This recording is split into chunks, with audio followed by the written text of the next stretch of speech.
Let's be real. Trauma changes you. You don't think the same, you don't act the same, you don't trust the same. So how the hell are you supposed to get back to the old you? Everybody says to get back to the old you. That version of you didn't go through that shit. You're not supposed to get back to the old you. You went through things and you changed. That version of you didn't have the wisdom or the boundaries that you have now. And those things are great, but it can be hard to get past the things you went through to get here. So yeah, trauma changes you, but maybe that's not the worst thing.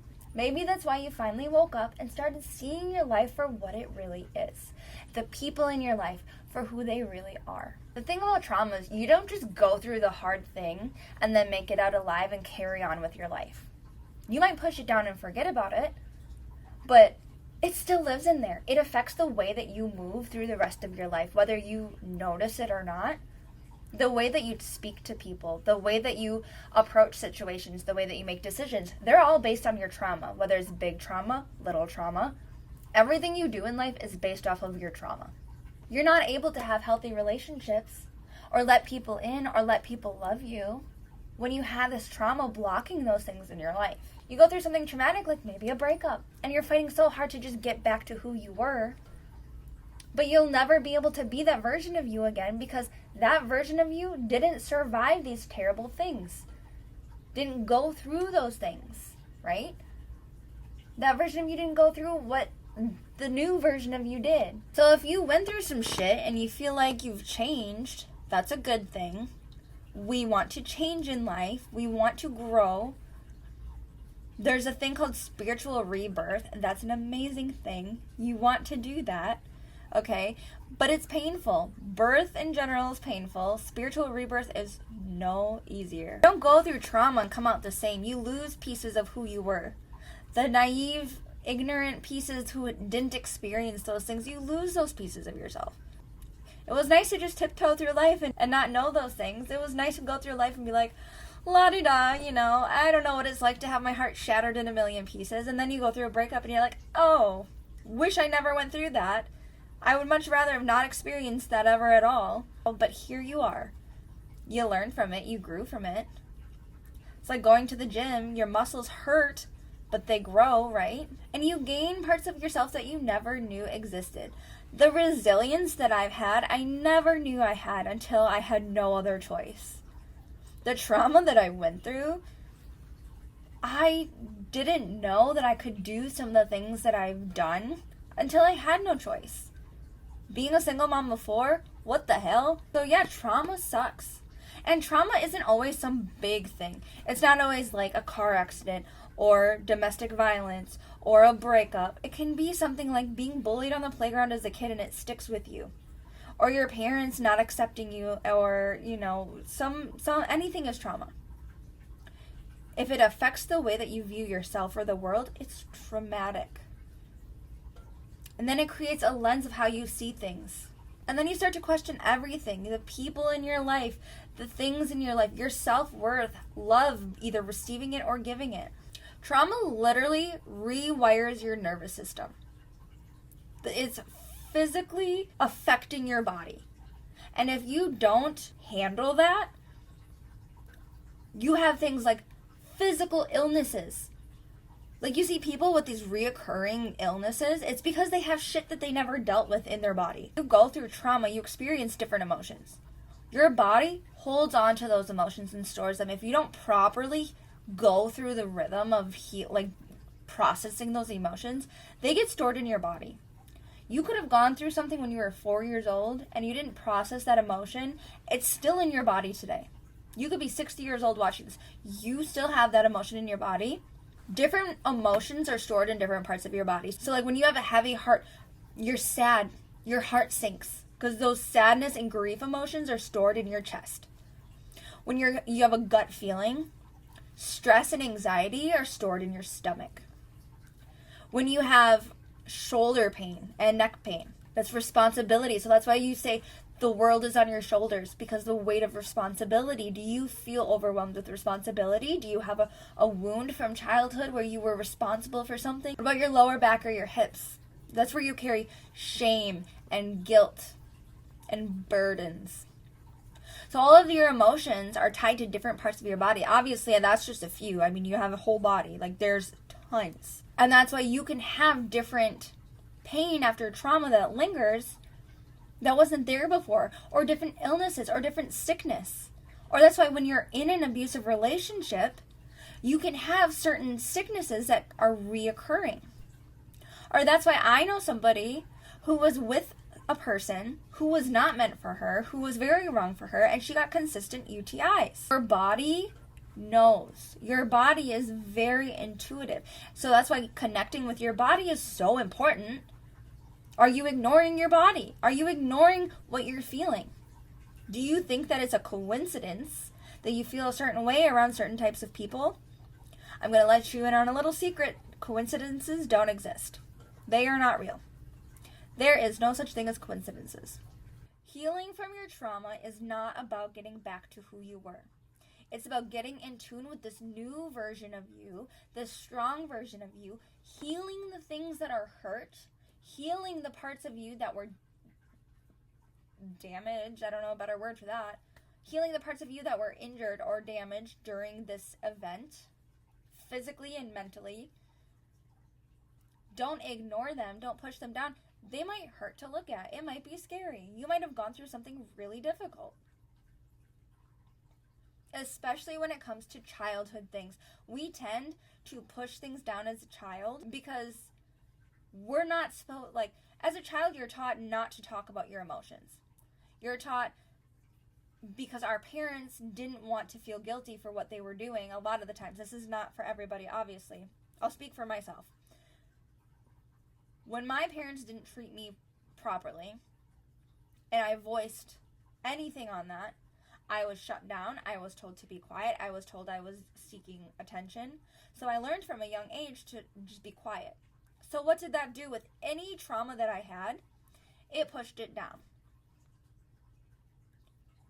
So when I had, I'll get real with you, when I had, at a young age, somebody sexually assault me, do you think that I felt comfortable talking to anybody about it? When I learned from a young age not to talk about my feelings, no. Because our parents taught us to shut everything down. So what did that do? That pushed that trauma so far deep inside me that it caused other problems in my life. You know what you're thinking, Kinsey, how do I heal my trauma? There's so many different ways to heal your trauma. And I'm going to tell you one thing, you will never be healed. Sorry to be the bearer of bad news. There is no such thing as a healed you. So that is, the sooner that you accept that, the happier human you're going to be. Because if you think that someday there's this healed version of you that you're going to attain, you're going to constantly be disappointed. You're going to be more apt to give up. You're going to be sad all the time. You're going to think you're failing all the time. So don't think that there's a healed version of you you're ever going to attain. However, there is a happier version of you. There's a healthier version of you. There's a more accepted and loved version of you. So now that we got that out of the way, how can you heal yourself? First and foremost, get the shit out of your body. The trauma, the people pleasing, the bad memories, the identifying. That's the big one. You're identifying with this version of you. Are you this adult version of you who is an empowered person? Or are you consistently bringing up the version of you who is broken? Do you have these consistent memories of the past? Are you identifying with that version of you who's living in the past? Are you struggling to get over things that have happened to you? It's because you're identifying as that person. There's two sides of it. Tell me which one gives off stronger, more empowered energy. Like, I'm going to take on the world energy. The version of me who's like, when I was a kid, I went through some shit. I didn't deserve it, but look where I am now. I'm strong. I'm building my life. I can do anything. And I'm doing it for that young version of me who didn't deserve that. Or, when I was a kid, I got abused a lot. And now I don't know how to accept love from people, but I really just want to be loved. And more than anything, I want to have a good life, and I want to be successful, and I want people to love me, and I give everybody love, and I just want to be loved back, and I just really hope one day I can find somebody who loves me, and maybe if I love someone hard enough, they'll love me back. Which one gives off the identity of, I identify with my past? I identify as that broken person. Who do you identify as? Do you identify as that broken version of you from the past? Or do you identify as the version of you who is doing this for that broken version of you? Do you identify as that version of you who is never going to be that person again? Do you want to live a healthier life? Do you want to heal your trauma? It can be addicting. Living in your past can be addicting.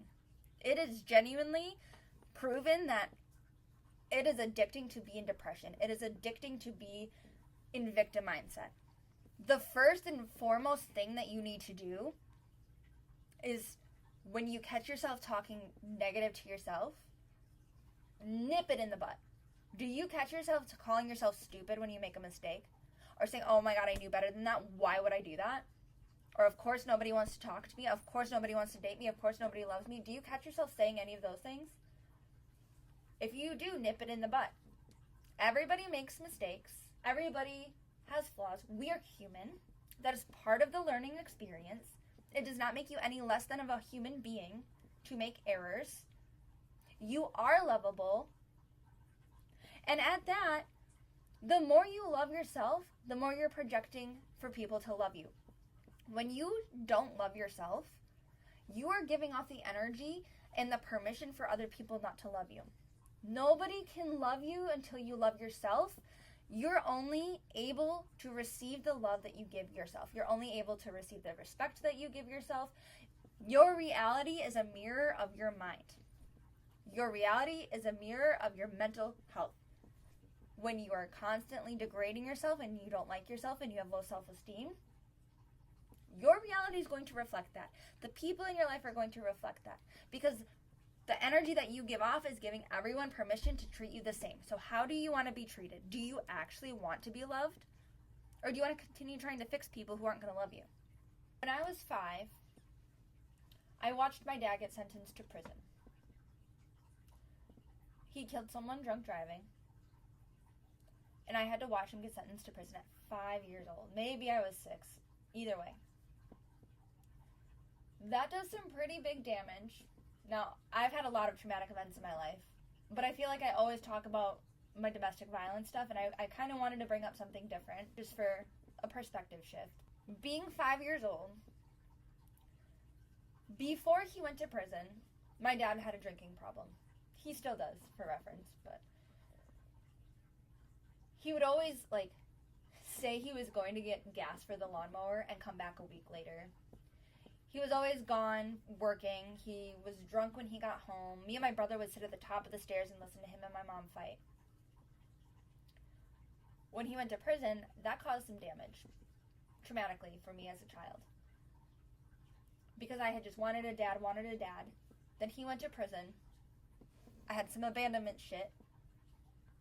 And I would watch my mom cry at night on the phone with him, and they were fighting from him being in prison, and I never saw him. He would write me all these letters, making me these promises, and never hold up to them, right? So I had some trauma there, and I did not have the resources to cope with that.